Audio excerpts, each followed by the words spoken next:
안녕하세요. 음악소녀 가치입니다. 오늘은 라우드 12와 방송을 보겠습니다. 라젠카 세이버스라는 곡과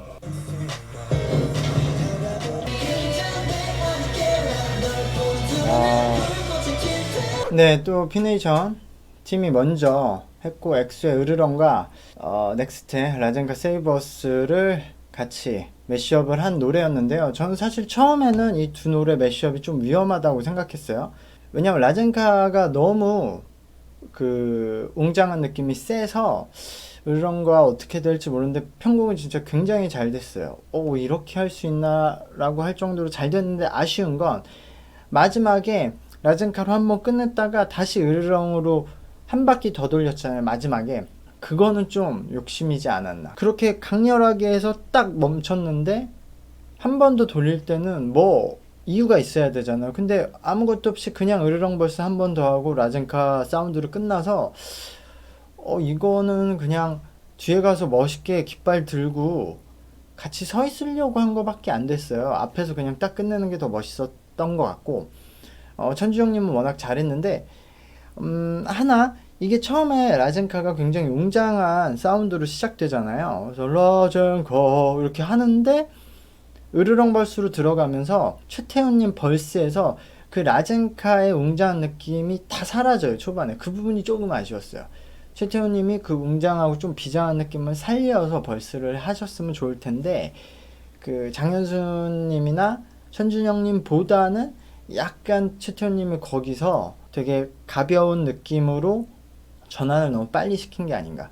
은희님은, 전 오히려 은희님이 춤은 어떻게든 따라갈 수 있다고 생각하는데, 역시 랩할 때 발성이 안 되는 상태에서 이 단점들을 지우려고 해서 은희님은 혀랑 턱을 많이 움직여요. 이렇게 해서 단점을 갖추고 약간 트렌디하고 그 음색과 발음을 특이하게 해서 소리를 만들려고 하는데, 역시 이런 다른 분들과 같이 무대를 할 때는 잘 안 들리고 약간 좋지 않는 소리라고 인식하는 사람이 좀 많을 확률이 높아요. 그래서 은희님은 역시 데뷔를 하게 된다면 소리 만드는 연습을 빨리라도 익히시는 게 좋을 것 같고, 코키님도 이 케이팝에 어울리는 춤을 췄는데 역시 팬분들은 어떻게 보실지 모르겠지만 저도 코키의 굉장한 팬이잖아요. 근데 계속 어울리지 않는 옷을 입고 있다고 생각해요. 이런 강렬한 무대에서 코키님이 더 장기를 잘 보여줄 수 있는데,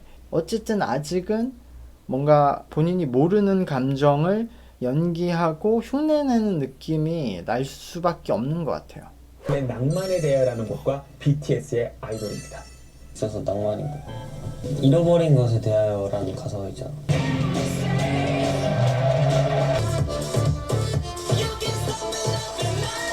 팀 JYP의 무대도 봤고요.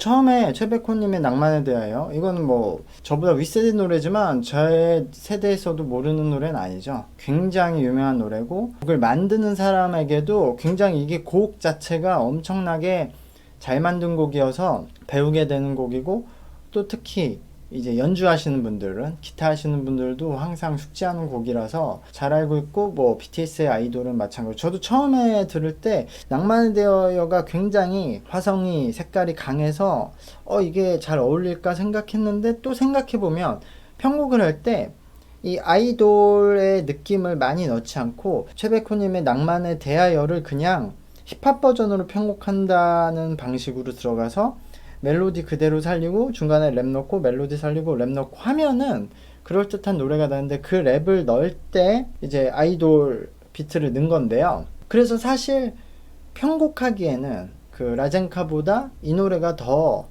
편했을 거예요. 사람들이 언뜻 듣기에는 뭐 트로트를 섞는 게 더 어렵다고 생각하지만 이 편곡 방향을 보면은 낭만에 대하여 아이돌을 편곡하기엔 더 쉬웠을 거예요. 근데 그렇다고 해도 편곡을 굉장히 절묘하게 다 잘했어요. 어울리게. 그리고 역시 JYP님의 이제 장점, 멤버들의 이 맞춤 전략, 단점을 죽이는 방식으로 가서 박용건님이 기존에 가지고 있던 좀 아쉬운 부분들이 거의 안 보인 무대였어요. 그래서 다른 멤버들은 자신의 역할을 잘했고, 박용건님까지도 좋은 모습을 보이면서 피네이션이 조금 더 어려운 도전을 하고 그걸 굉장히 잘했지만, 어쨌든 그냥 음원상으로도 이번 노래가 조금 더 낫고 그것을 멤버들이 소화도 JYP가 좀 더 잘했다. 그리고 간과하지 말아야 할 부분은 이번 JYP 팀 무대는 안무가 굉장히 어려웠어요. 근데 그 안무를 실수 없이 다 잘 해냈고 이계훈님이 가사를 잘 쓴다 하는데 역시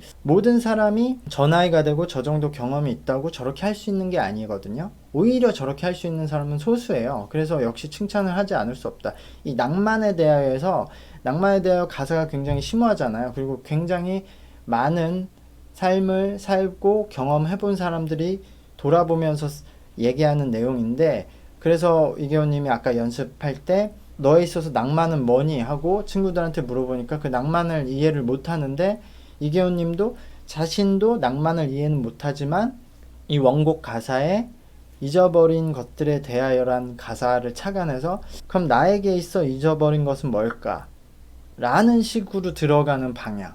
그렇게 발상을 시작해서 가사를 써내려가는 방향은 역시 남들이 가지지 않은 거라고 생각해요. 아, 탈락자를 먼저 정하는구나. 예, 지금 그 JYP님이 강현우님에 대해서 이번 전체 무대에서 본인이 이렇게 1대1로 어떤 부분을 변화시키면 좋겠다 말씀을 했는데 다 변화를 잘하고 강현우님도 변화를 많이 했는데 그래도 그게 제일 폭이 적었던 분이라서 탈락자로 선택했다고 하시고 그렇지만 그 변화를 하기 시작했기 때문에 굉장히 기대한다고 말씀을 하셨는데 저도 이 말 그대로예요. 제가 계속 강현우님한테 말씀드렸던 부분이 조금 이번 12화에서 개선이 되고 있고 그런 부분을 본인이 받아들이기 시작했다는 건 굉장히 좋은 부분인 것 같고 일단 기본적으로 강현우님은 본인이 가진 재능도 많고 일단 본인이 다 만들 수 있는 창작자잖아요. 이런 분은 본인이 노력하면서 계속 창작을 해서 요즘은 1인 미디어 시대고 앞으로 계속 1인 미디어 시대가 될 거기 때문에 음악을 하시면 돼요. 그렇기 때문에 저는 강현우님이 앞으로 계속 음악을 하고 저는 언젠가 굉장히 좋은 뮤지션이 될 것 같다는 인상을 확실히 받아요. 네, 그리고 동현님도 제가 뭐 예전에 말했던 거랑 똑같아요. 동현님이 사실은 이 라우드에 와서 많이 발전하지는 못했던 것 같아요. 기존에 가지고 있던 랩 실력에서는 춤 실력은 많이 발전했는데 그게 역시 아직 어리고 이런 게 있어요. 지금 어리신 분들은 단순히 실력이 어려서 문제가 아니라 이 음악이라는 거는 표현이잖아요.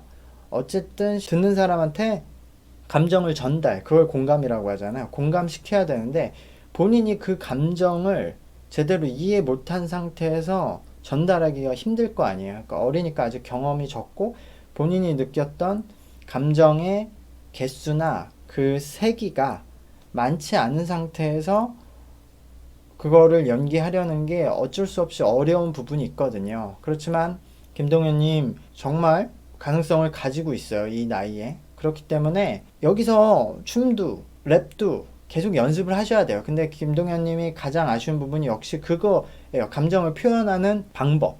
그래서 무대에서 뭔가 약간 계속 어색한 느낌이 나거든요. 그렇기 때문에 이 어린 나이에 본인이 할 수 있는 경험을 충분히 하시고 그거를 단순히 경험만 한다고 내가 표현할 수 있는 게 아니라 내가 그 경험하고 그때 들었던 감정에 대해서 계속 복기하고 그걸 진지하게 들여다봐야 그 경험이 내 것이 되거든요. 그런 부분을 한다면 역시 김동현 님도 몇 년 후에 정말 좋은 모습으로 볼 수 있지 않을까라고 기대를 합니다. 그러니까 떨어지는 사람은 누적 투표고 오늘 승패는 생방송 투표만. 이 투표는 무대를 보고 하는 것보다 요 개인의 인기 투표가 될 가능성이 많으니까 결과를 볼게요. 근데 이렇게 되면 피네이션에 역시 연습생분들이 좀 더 많잖아요. 그래서 전체 투표가 피네이션 분들이 더 많지 않을까라고 예상을 해보는데요.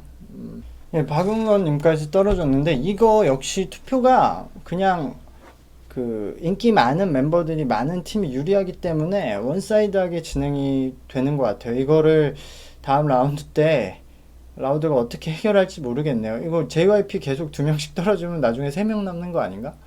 멤버들이 떨어질수록 투표수는 적어질 텐데 어쨌든 박용건 님도 요 라우드에 참여해서 굉장히 실력이 많이 상승한 멤버예요. 근데 남들이 기존에 더 연습을 많이 했던, 재능을 많이 가졌던, 노력을 많이 했던 조금 나아진 상태로 왔기 때문에 박용건님이 뒤쫓아오기에는 좀 시간이 부족했고, 그래도 박용건님이 처음에는 저는 생존하기 힘들 거라고 봤었거든요. 너무 춤에서 버릇이 많이 심하고 그게 고치기 힘든 버릇들이어서, 실제로 그래서 그것들이 아직도 완전히 고쳐지진 않았는데 생각보다 빨리 많이 변했고, 그래서 앞으로도 지금 여기서 들은 코멘트들, 뭐 연습했던 방식을 잊지 말고 계속 해나가면 좋은 결과가 있을 거라고 생각합니다. 예, 이렇게 라우드 생방송 첫 무대 12화를 봤고요. 약간 그러니까 그 걱정했던 부분들이 실제로 이루어지긴 했어요. 저도 처음에 최대 2명씩 떨어지고 3번 라운드를 한다. 그럼 총 한 팀에서 6명까지 떨어질 수 있는데, 그러면 9명인 JYP는 3명이 될 수도 있는데 이거 가능하려나? 기본적으로 인기 투표가 될 가능성이 많고, 전체적으로 상위 멤버들이 피네이션이 많이 있기 때문에 피네이션이 계속 이기면 이게 멤버가 적어질수록 투표수가 적어질 테고 이게 원사이드하게 흘러갈 텐데, 그래서 그 부분은 어떻게 해결할지 모르지만 저는 무대적으로는 JYP님의 그 프로듀싱 능력, 그 JYP라는 회사의 능력을 역시 인정할 수밖에 없는 그 무대였다고 생각해요. 근데 이런 대중음악을 하는 사람들, 특히 아이돌들은 팬들의 선택이 가장 중요하고, 팬이 없으면 의미가 없기 때문에 이런 거를 다 받아들여야 돼요. 자신들이 무대를 잘한다고 인기가 많을 거라는 건 굉장히 큰 착각이에요. 내가 노래를 잘한다고 데뷔하면 잘 될 거다, 춤을 잘 춘다고 잘 될 거다. 그러면은 뭐 춤 1위, 노래 1위 이런 사람들이 잘 돼야죠. 근데 그게 아니라 모든 여러 가지 요소, 종합적인 아주 수만 가지 뭐 몇백 개의 요소를 가지고 사람들은 어떤 사람을 좋아하게 되기 때문에, 그게 꼭 예를 들어 얼굴이라던가 뭐 말하는 방식이라던가 생각하는 방식이라던가 춤이라던가 노래라던가 이게 한 가지로 결정되는 게 아니기 때문에 그 결정들을 다 존중하고 그것으로서 인기를 받아서 일을 하는 게 대중음악가예요. 그렇기 때문에 그런 것을 좀 이해해야 되고, 반대로 또 그러니까 딱 한 가지로 정해지는 게 아니기 때문에 꼭 자기가 뭐 예를 들어 비주얼 때문에 떨어졌다, 뭐 노래 때문에 떨어졌다, 랩 때문에 떨어졌다 이런 것도 아니기 때문에 본인의 매력을 어필하고 상승시키고 인기를 얻는 방법도 그런 다양한 요소를 가꾸다 보면 되는 거기 때문에 너무 어떤 뭐 자격지심이나 그런 걸 생각할 필요도 없어요. 어쨌든 라우드가 마지막에 큰 이런 팬들의 숫자의 불균형으로서 큰 암초를 만난 것 같은데, 제작진들이 다음 라운드에서 엄청나게 JYP 팀 무대에 신경을 많이 쓸 것 같아요. 근데 뭐 어쩔 수 없죠. 지금 이거를 이렇게 확 돌릴 수 있는 방법은 없는 것 같아요.